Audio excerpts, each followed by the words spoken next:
Дүйнө өзгөрүп, бизди жаңы сыноолорго салууда. Баалуулуктарыбызды жана каада салттарыбызды кантип сактай алабыз? Жашоодогу жаңы чакырыктарга кандайча ылайыкташуу керек? Бул нерселерге туруштук керек.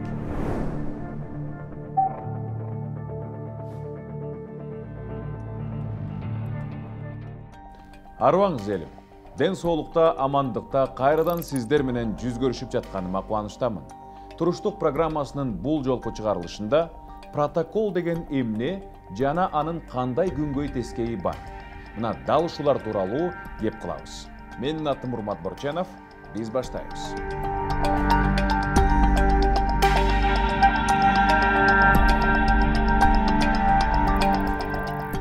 Өткөн жылы сентябрь айында Кыргызстандын Саламаттыкты сактоо министрлиги 4-чү ирет COVID-19 дарылоо протоколун бекитти.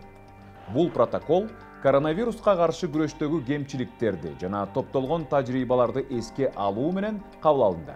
Дарылоонун таасирин изилдеп, иш жүзүндө текшерүүгө болгону 1 жыл убакыт болду. Бирок дарылоо көптөгөн факторлорго, иммунитеттин абалына, жаш курагына жана жашоо образына байланыштуу экени билинди. Улгайган жана жаш бейтаптарды дарылоодо дарыгерлер физиологиялык абалга өзгөчө көңүл бура башташты. Биздин чоң ата, чоң энелерибиз өнөкөт ооруларга көп кабылгандыктан, алар үчүн башкача дарылоо протоколу каралган. Андыктан карыларга да, жаштарга да эң эле жакшы кеңеш квалификация алуу дарыгерлерден жардам алуу. Эгер сизге кандайдыр бир дары жардам берген болсо, ал сиздин кошунаңызга же досуңузга кошумча дарыларсыз жардам берери күмөн. Дал ошол себептүү пандемиянын башталышында колдонулган дары-дармектердин айрым топтору Дүйнөлүк саламаттыкты сактоо уюму тарабынан вирусту дарылоодо натыйжасыз деп табылган. Азыр дарыгерлер ар бир адамга өз алдынча дарылоону карашат. Көптөгөн бейтаптарга канды суюлтуучу антикоагулянттар жазылат. Бирок кээ бир бейтаптар үчүн бул дары өлүмгө алып келиши мүмкүн. Ички органдарда кан уюп, кан суроого алып келери маалым болгон. Ошондуктан дагы бир жолу кайталайм. Бирөөнү туураган болбойт. Кыргызстанда бейтаптарда коронавирус 2-чи ирет аныкталган бир да учур каттала элек. Бирок пневмонияга кабылып, өпкөсүнөн жапа чегип, бир эмес, бир нече ирет стационарларда дарылангандар бар. Алар деле акыркы 4-чү протокол боюнча дарыланууда. Айтмакчы, коронавирустун кандай түрү болбосун, өлкө аймагы боюнча бекер дарылана аласыз. Ошондой эле вирус мутацияланып, күч алган учурлары да кездешүүдө. Британ коронавирусу деп аталган вирустун жаңы штаммы буга чейин дүйнөнүн 41 өлкөсүндө катталды. Бактыга жараша Кыргызстанда каттала элек. Эгер ал биздин өлкөгө келе турган болсо, анда дарылоо протоколу кайрадан каралып чыгат. Себеби жаңы штамм адамдан адамга тезирээк жайылып, өлүмгө алып келүү тобокелдиги жогору. Андыктан туура эмес дарылоо жана өз алдынча дарылануу азыркыдан да кыйла кооптуу болорун айтат эксперттер. Пандемия күчөгөн маалда көптөр эмне үчүн протокол баарыбызга жеткиликтүү эмес деп нааразы болуп жатты. Анын себеби эми түшүнүктүү болду окшойт. Ар бир оорулууга жекече мамиле жана дарылоо зарыл. Социалдык тармактардагы кеңештерди жасоого караманча болбойт. Коронавирус кооптуу оору болгону менен убагында дарыгерлерден квалификация алуу жардам сурасаңыз, анын кесепеттеринен арылып жана өлүмдү алдын ала алабыз. Эң башкысы, талаптарды так сактоо менен оорудан алыс болуңуз.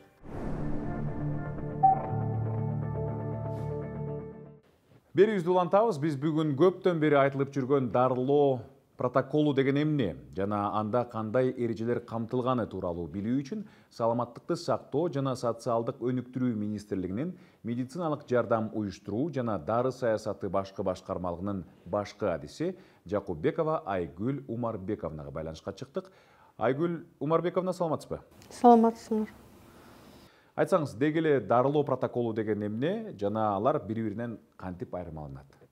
Биздин саламаттык сактоо министрлигин астында иштеген адистердин бирден бир түз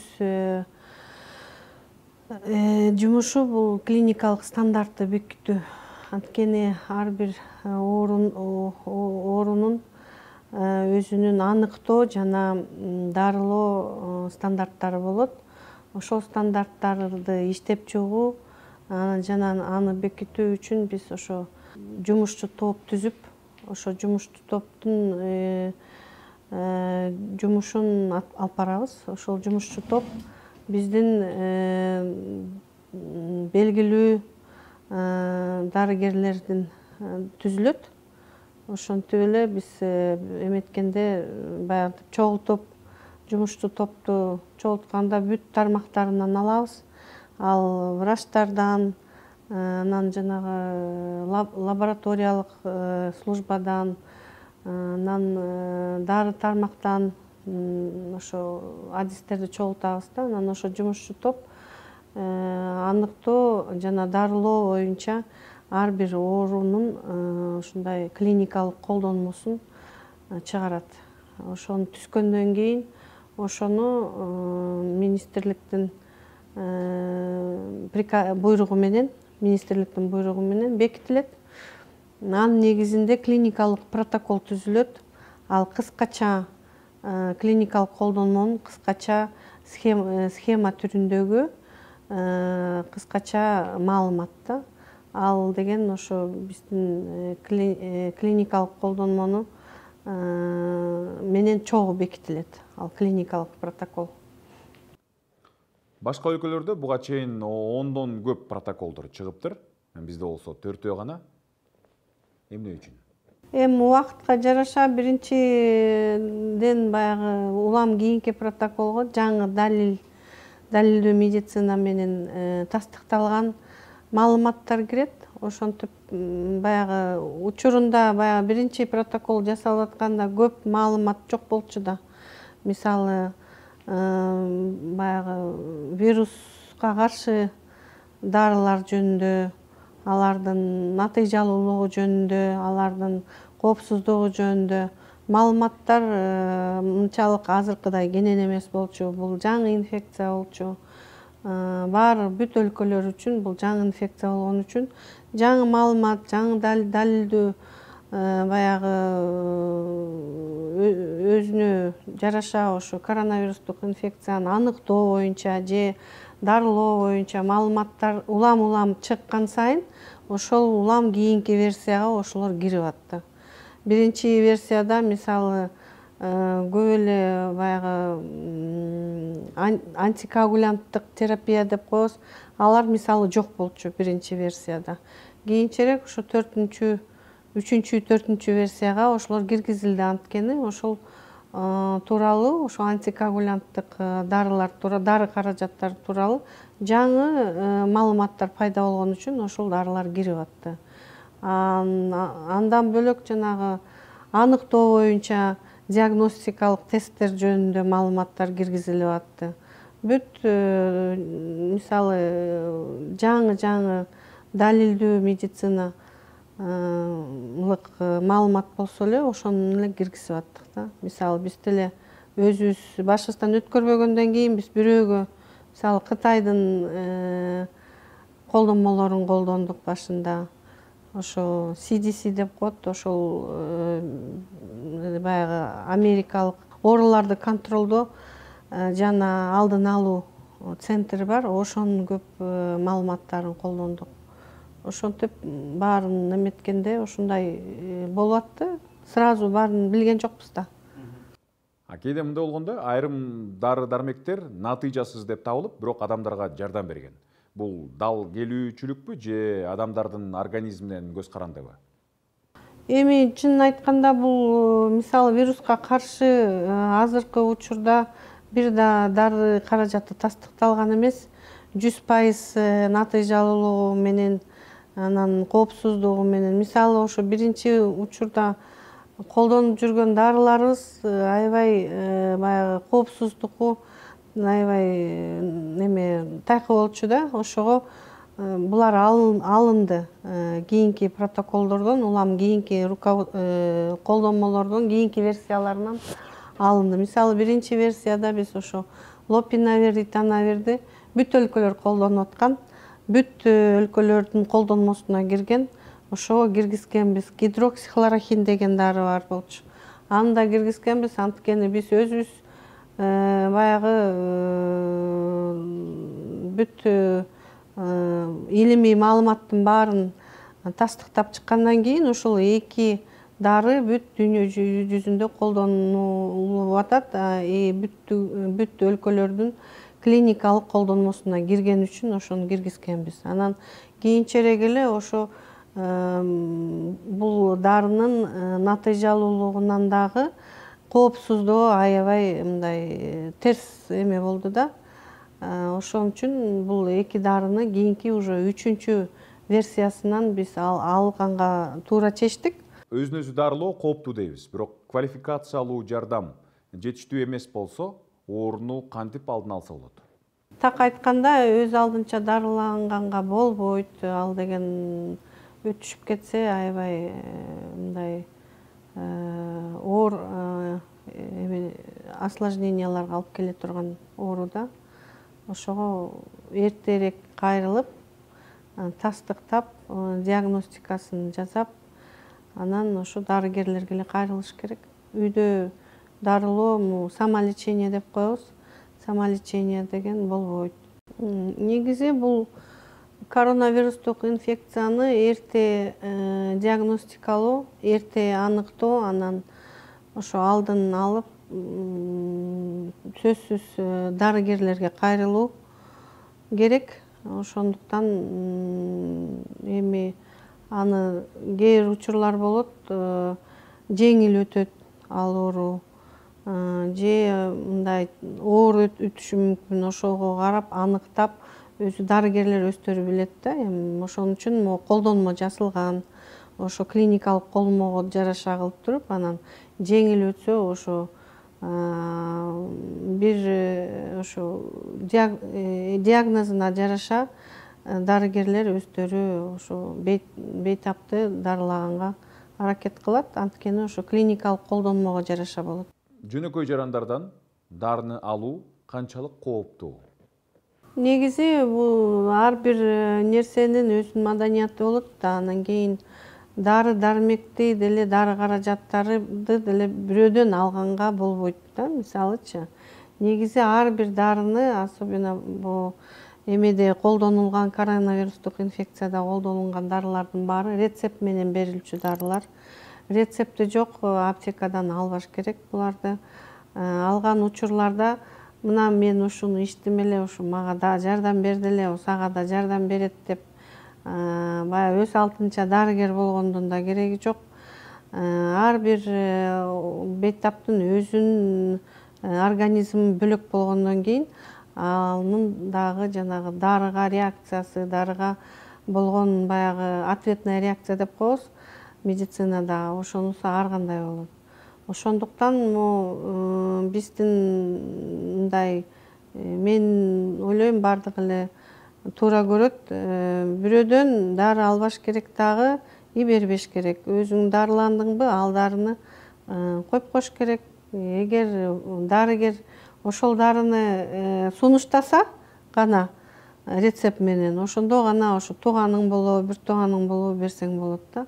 Анан өз алдынча бизде ошондой да, бул дары мага жардам берди эле, сага да жардам берет деп карматып коюшат. Анан ал давлениясы бар киши болсо, мисалы, давлениясы көтөрүлөт же дагы бирдеме болот, терс реакциялар жүрүп кетет да. Ошо ар бир дарыны врачтан алыш керек. Анан ушундай, особенно коронавирустук инфекцияда антибиотиктер бар, вируска каршы дарыларды колдонбой калдык азыркы учурда. Ошо антикоагулянттарды колдонобуз, антиагреганттарды колдонобуз. Ошо дарыларды рецепттер менен алып, дарыгердин сунушу менен гана дарыланыш керек да. Учурда вирустун башка түрлөрү да барбы? Эми биздин жанагы диагностикабызда, мисалы, ал эки коронавирустук инфекциясынын коду бар да, мисалы МКБ-10 деп коет, международная классификация болезней. Ошолдо эки учур кездешет. Биринчи бул код U071 деп коет. Бул код боюнча клиникалык жана лаборатордук жактан тастыкталган коронавирустук инфекция деп коебуз. Анан U072 деген бар. Бул деген клиникалык жактан биз тастыктап атабыз, коронавируска окшош болуп атат да, мисалы клиникалык жактан. А бирок лабораториялык тастыктоо жок да, мисалы терс болуп атат анализибизчи. Ошону менен биз мисалы баягы диагностикалык тестке гана эметпейбиз да, операция этпейбиз. Биз лабораторныйдан да клиниканы карайбыз. А эгер клиникалыкта эме баягы эме болбосо, далил болбосо, же лабораториялыкта далил болсо, анда жөн эле контакт болуп эле кала берет да. Мисалычы, контактный с больным коронавирусный инфекция деп коет. Ошо коронавирустук инфекция менен ооруган киши менен контактта болуптур деген эле эме диагноз коюлат да, ошондойчу. Ошондуктан бул лабораторный тестке эле биз лаборатордук тест эле чечпейт да бүт барынчы. Клиникалык баягы тастыктоо болсо, ал лабораториялык тест болбосо деле коронавирустук инфекция деп коюлуп эле ошондой эле лечение алып атышат биздин бейтапканаларда. Алар ошо бир протокол 4-версиянын баягы клиникалык, убактылуу клиникалык колдонмонун 4-версиясында ошол 2 код турат. Ошол колдонмо, клиникалык колдонмо баягы клиникалык дагы, лабораториялык дагы эмесине жараша бирок эметилет, диагноз коюлат. А дарылоосу ошол окшош эле да, мисалы. Бирок ошо эме клиникалык баягы картинасы бар болуп, анан лаборатордук эмеси жок болуп аткандарда ал учурларды повторно деп коет, дагы бир ирет эметиш керек да. Индивидуально карап чыгыш керек. Бирок ага карабай эле, мисалы клиникалык жактан тастыкталып, анан лаборатордук жактан жок болсо подтверждение, биз баары бир деле ошо коронавирустук инфекция деп эле дарылайбыз. Азыркы ошо мен айткан 2 учур U071 и U072 деген учурлар ошо баягы ФОМС тарабынан ар бир дарыланган учур төлөнөт.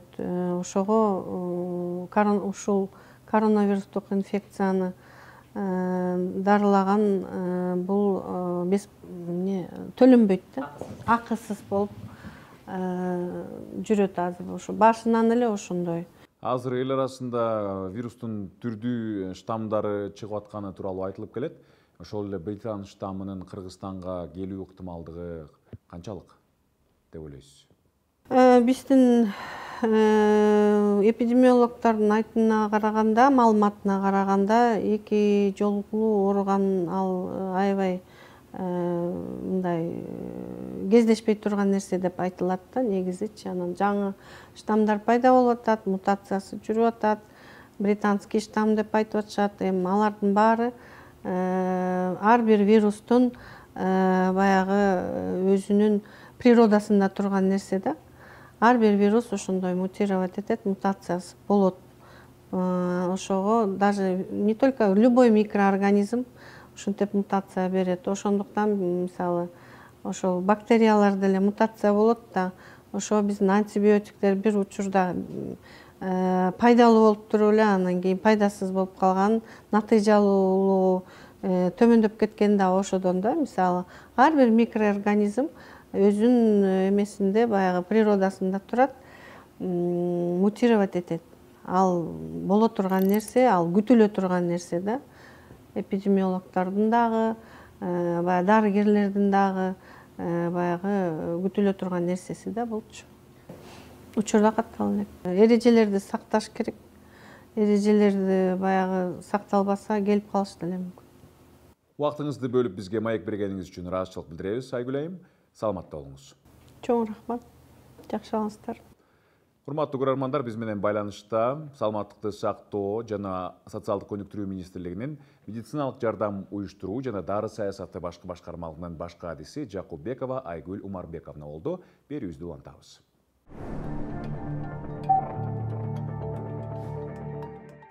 Көрөрманым, бул берүүнүн жүрүшүндө эсибизге сактап, эреже катары өзүбүзгө кабыл ала турган урунттуу учурларга токтоло кетсек. Ооруп айыккандардын жоопкерчилиги. Сизден жардам сураган адамдардан баш тартуу өтө кыйын. Анткени сиз аларга болгон жоопкерчиликти сезип, жардам берүүнү гана каалайсыз. Бирок тескерисинче сиздин кеңешиңиз зыян келтирип, ооруну андан бетер күчөтүшү мүмкүн. Зыян келтирбегиле деген негизги медициналык ураан бүгүнкү күндө баарыбызга тиешелүү экенин түшүнөлү. Протоколдун маалыматын текшериңиз. Азыр коронавирус кадимки көрүнүшкө айланып калгандыктан, бейтаптарды дарылоодогу өзгөрүүлөр тууралуу маалыматты өткөрүп жиберишиңиз мүмкүн. Андыктан дүйнөлүк саламаттыкты сактоо уюмунун же Кыргызстандын саламаттыкты сактоо министрлигинин сайтынан дарыланууңуз туура жолдо баратканын текшерүү үчүн кеңири маалыматтарды табууга болот. Дарыгерлер гана кеңеш бере алышат. Коронавирус курч респиратордук жугуштуу ооруларга таандык болгону менен, ага квалификация алуу дарыгерлер гана дарылоо курсун дайындай алат. Протоколдон тышкары, өз алдынча эле айыгууга болот деген тааныштарыңыздын айткан кеңешин эч убакта кылбаңыз. Кандай гана кырдаал болбосун, кооптонбоңуз. Коронавируска каршы күрөшүү ийгиликтүү жүрүп жатат. Өлүмдүн көп болушу өзүн өзү дарылоодон жана COVID-19 белгилерин билбегендиктен улам болгон. Андыктан дүрбөлөңгө түшпөй, иммунитетиңизди чыңдап, организмге көңүл буруңуз. Эгер сизде оорунун белгилери байкалса, анда сөзсүз түрдө дарыгериңизге кайрылыңыз. COVID-19 каршы эртерээк эмдөөдөн өтүңүз. Илимпоздор буга чейин коронавируска каршы вакциналарды иштеп чыгышкан. Кытайдан вакциналар келди. Жакынкы аралыкта Россияда пайда болгон Спутник V вакцинасы Кыргызстанга алынып келүү алдында турат. Эмдөөдөн мүмкүн болушунча эртерээк өтүңүз. Эмдөө кыргызстандыктардын жашоосун кыйла жеңилдетип, пандемия менен тез арада күрөшүп, кадимки жашоого кайтышына өбөлгө түзөт. Эмдөөдөн мүмкүн болушунча эртерээк өтүңүз. Эмдөө кыргызстандыктардын жашоосун кыйла жеңилдетип, пандемия менен тез арада күрөшүп, кадимки жашообузга кайтууга өбөлгө түзөт. Ишенимдүү медициналык булактардын маалыматтарына таянуу менен дарыгерлерге гана ишенүү керек. Эң негизгиси, баары жакшы болот. Жакшылыктан үмүт үзбөйлү. Сиздер менен мен Урмат Борченов болдум.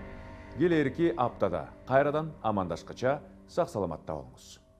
Дүйнө өзгөрүп, бизди жаңы сыноолорго салууда. Баалуулуктарыбызды жана каада салттарыбызды кантип сактай алабыз? Жашоодогу жаңы чакырыктарга кандайча ылайыкташуу керек? Бул нерселерге туруштук керек.